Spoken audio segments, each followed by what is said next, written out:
it so that you can take me on.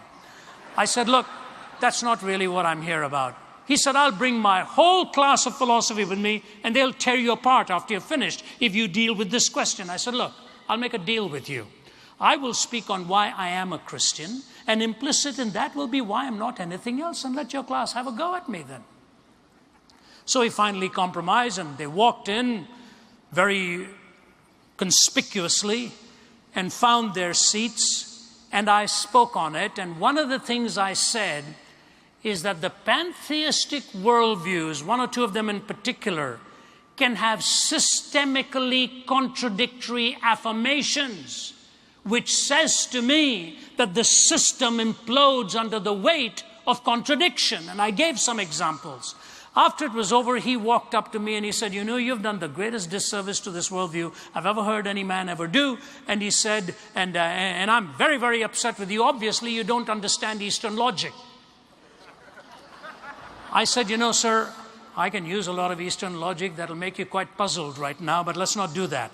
I said, I'm not here to impress your students. I really don't care about that. I said, I want to talk to you and you talk to me. Let's go out and have lunch. You buy the lunch, we'll get together and we'll sit down and we'll chat. He said, can I bring the professor of psychology with me? I said, are we going to be subjects or objects for him? He said, no, he's a friend of mine. I said, all right, bring him. I said, but I'm not going to talk to him. I'm going to talk to you. Just you and I, and he can listen if he wants to. So the three of us went out for lunch. He was very gracious, took out all the placemats from the table. The moment the man does that, you know you're going to get a long speech. The psychologist and I had finished our lunch. This man hadn't even begun his. It was getting congealed before his eyes, and all of the placemats were used up. And he was trying to convey one thing, the laws of logic.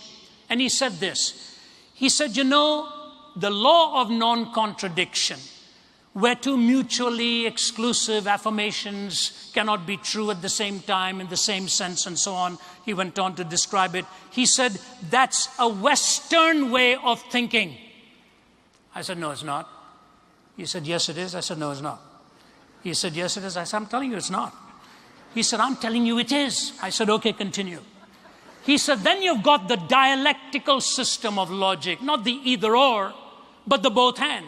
Not either this or that, but both this and that. He said Marx uses it in his dialectic. You don't get either the employer or the employee. You put them together, they get a classless society. Hegel's, which was popularized by Fichte, the popularization of the thesis, spawning its antithesis, coming together for the synthesis. That's the dialectical system, all right?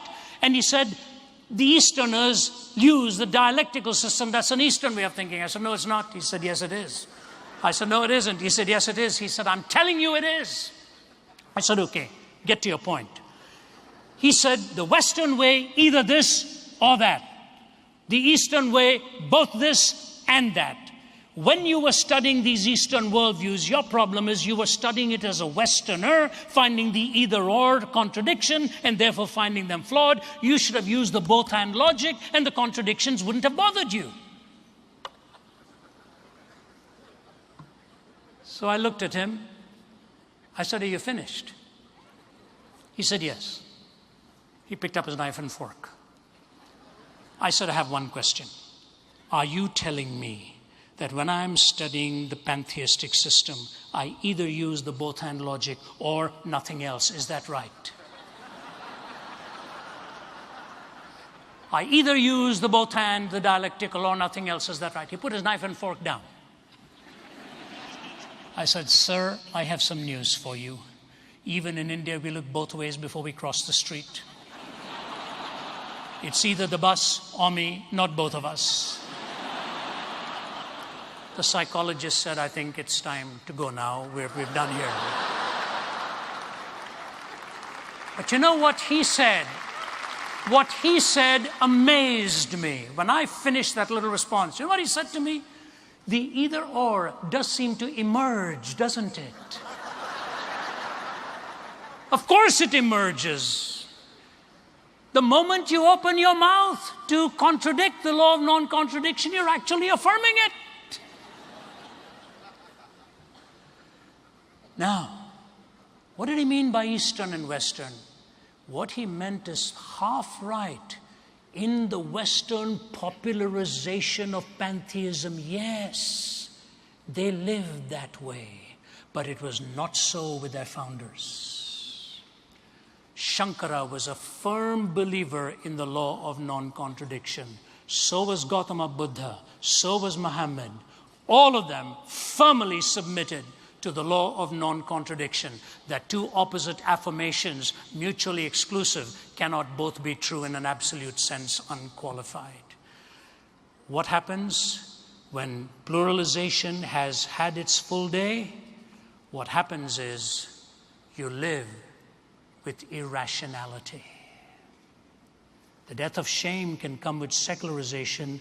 The death of reason can come with pluralization.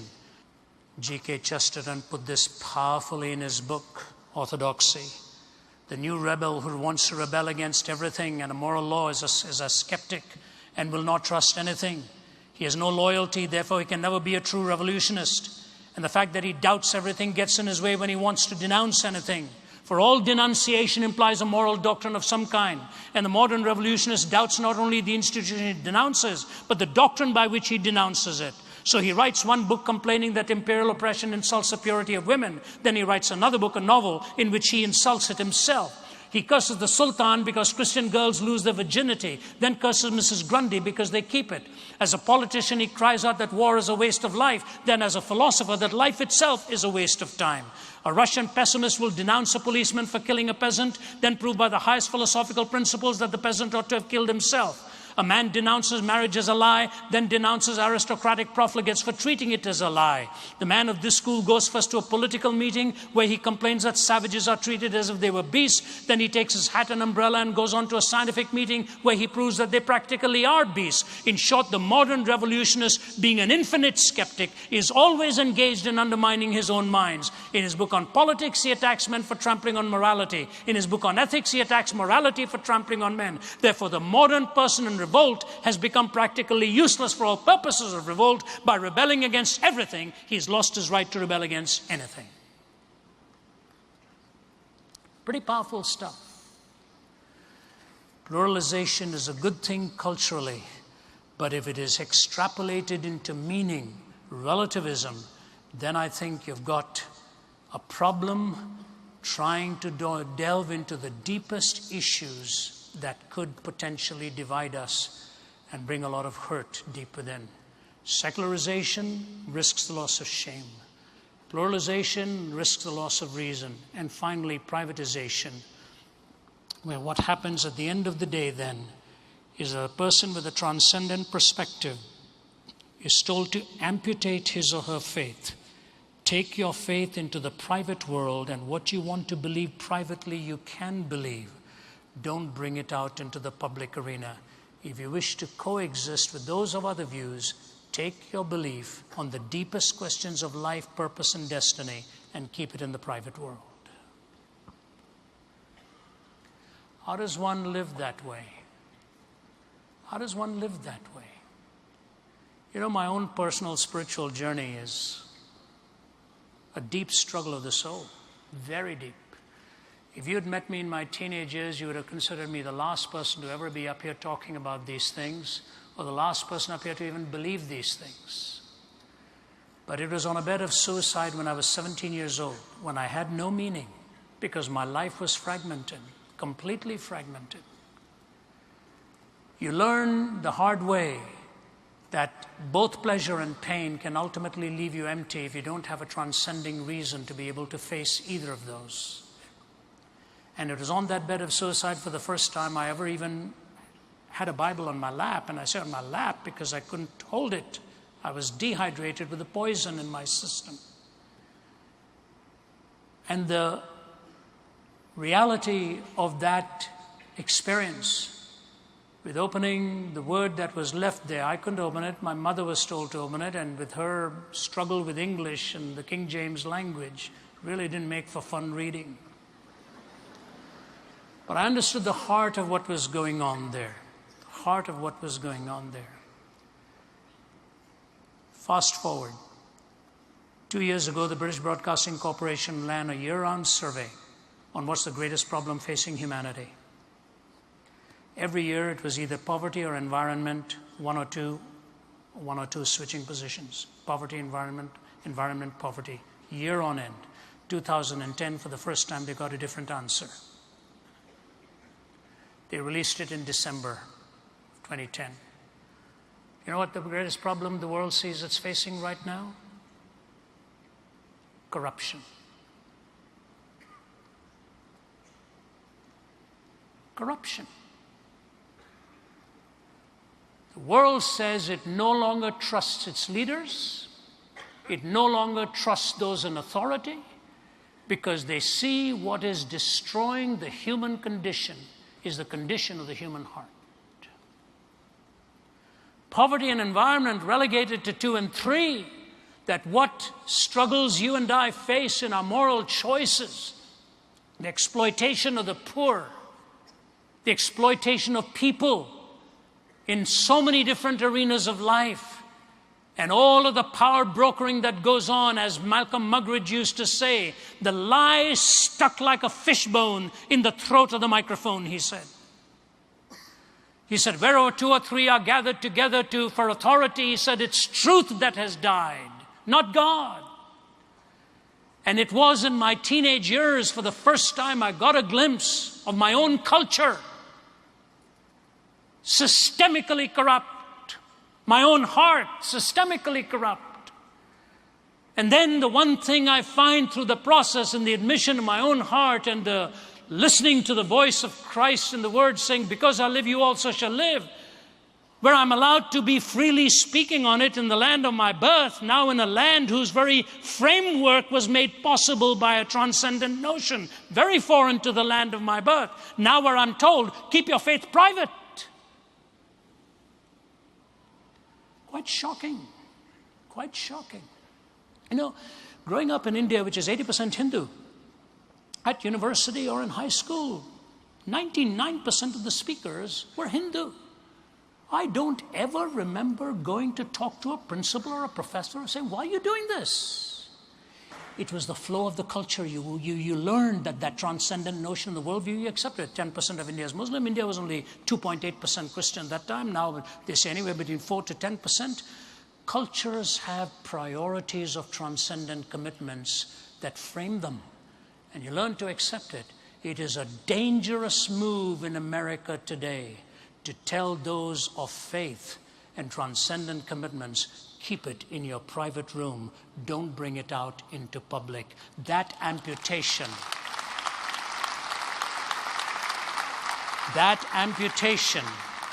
is ultimately very deadly. No, I'm not talking about a theocracy. That's not what we want. That'd be the worst option to go to. That's not what I'm talking about.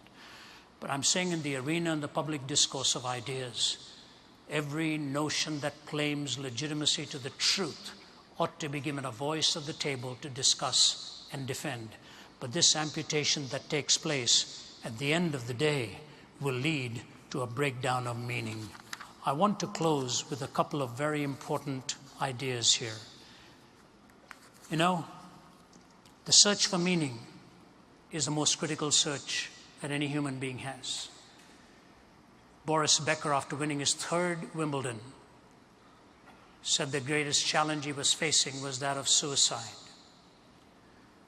Think of one of the greatest voices you and I would have ever heard of Whitney Houston. What a magnificent voice. And as her coffin was being wheeled and the mother walking behind it saying, my baby, my baby, my baby. A woman who, for whatever reason, got messed up by those controlling her life, feeding things into the system that will ultimately destroy her. No sensitive human being could have seen those closing moments of that funeral and hearing her voice ringing through the rafters, I will always love you. See, what a tragedy. But you know what? Success, fame, degrees, power, wealth don't bring you meaning. They become means to express your meaning. They never bring you meaning in and of itself. The unity and diversity of your life, that which unites the diversity of the proclivities of your life, that's the one that will ultimately bring meaning and coherence. You see, there are two thoughts with which I want to end after quoting this for you. I began by saying culture is an effort to find a coherent set of answers to the existential questions that confront all of us in our lives. And a cultural revolution takes place when you made a decisive break from the shared meanings of the past, particularly ones of purpose and essence and destiny. Daniel Yankelevich ended that brilliant article in Atlantic Monthly with this. He said, we surveyed people in America, watching the road down which they are going. And amongst those we surveyed was a couple called Abby and Mark. And he ends with these words. If you feel it is imperative to fill all your needs, and if these needs are contradictory or in conflict with those of others or simply unfillable, then frustration inevitably follows. To Abby and to Mark as well, self-fulfillment meant having a career and marriage and children and sexual freedom and autonomy and being liberal and having money and choosing nonconformity and insisting on social justice and enjoying city life and country living and simplicity and graciousness and reading and good friends and on and on. But the individual is not truly fulfilled by becoming ever more autonomous. Indeed, it seems that to move to this far in this direction is to risk psychosis, the ultimate form of autonomy. And then he ends with these words, maybe the injunction that to find oneself, one must lose oneself, contains a truth any seeker of self-fulfillment needs to grasp. To find oneself, one must lose oneself, contains a truth any seeker of self-fulfillment needs to grasp. Now, how does this work in society? Here's a churchman, a religiously minded man who says this, and then I'll go to an atheist, what he says, and then I will close. Arthur Peacock is director of the Ian Ramsey Center for Interdisciplinary Study of Religion in Relation to Science, and he's a member of the Faculty of Theology at Oxford University and former dean of Clare College, Cambridge, at the time of this writing. Here's what he says. To be truly evangelical and Catholic, the church of the next millennium will need to have a theology that will necessarily have to be genuinely liberal and even radical, particularly in its relationship everywhere shaped by the sciences. For Christian theology to have any viability, it may well have to be stripped down to a newly conceived list of essentials, minimalist in its affirmations.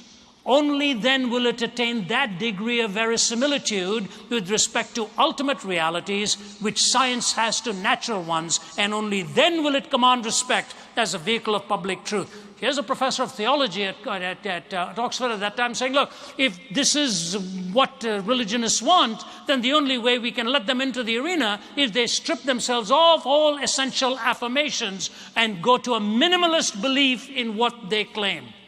Arthur Peacock.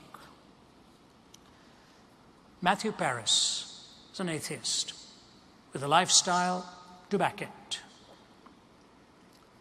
He wrote in a powerful article in a leading Indian English newspaper in 2008. Please listen.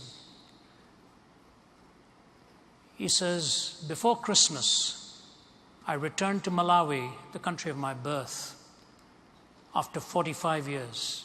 It was a country I knew as a boy. It was called Nyasaland. Today it is Malawi. And the Times Christmas appeal here in London included a small British charity working there.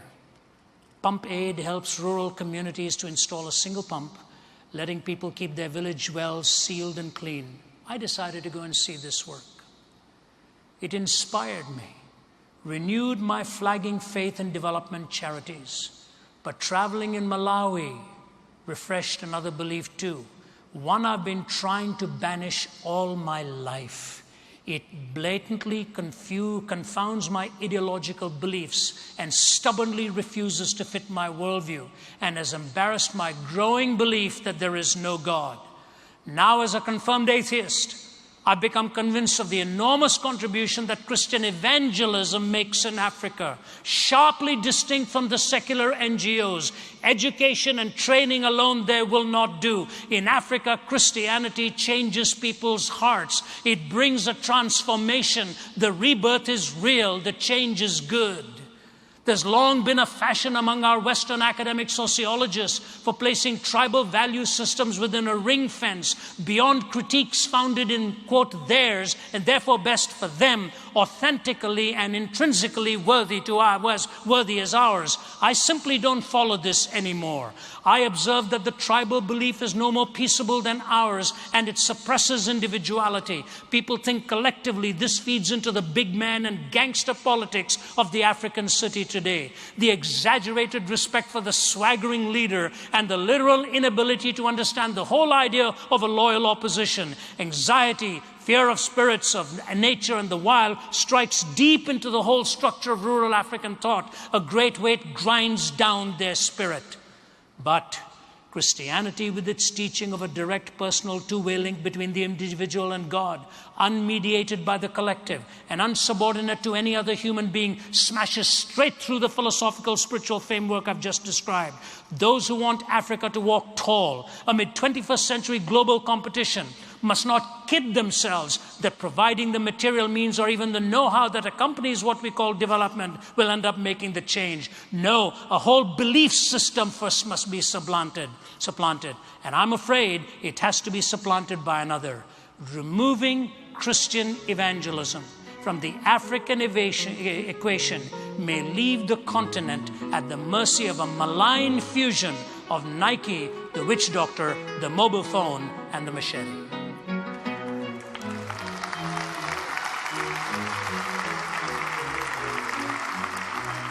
The theologian Arthur Peacock, the atheist Matthew Paris. I'm with Matthew Paris on this one. Thank you. The RZIM Church Leaders Conference is going to address the most timely challenges Christianity is facing. You can attend here in person, or you can register to watch by live stream on rzim.org. We have an incredible lineup of speakers, including Ravi Zacharias, Louis Giglio, John Lennox, Crawford Loritz, Michael Ramsden, Abdu Murray, Sam Alberry, and Joe Vitale. So please join us from October 3rd to the 5th. I hope to see you soon. People are interested in having a spiritual life, but treat faith more like an a la carte menu at a restaurant, choosing what they like and dismissing the rest. Cutting through the hype and seduction is the clear voice of author and apologist Ravi Zacharias in his book, Why Jesus? Rediscovering His Truth in an Age of Mass-Marketed Spirituality. Ravi answers the attraction known as the New Spirituality. Billy Graham calls Why Jesus a powerful defense of how Jesus Christ brings meaning and hope to an individual life. And Charles Swindoll says, I'm not acquainted with a brighter mind or a more relevant and devoted defender of the faith than Ravi Zacharias. Why Jesus is available in bookstores now or online at rzim.org. The purpose of RZIM is to engage meaningfully with the questions and heartfelt issues of our culture. We do that in areas of business, academia, politics,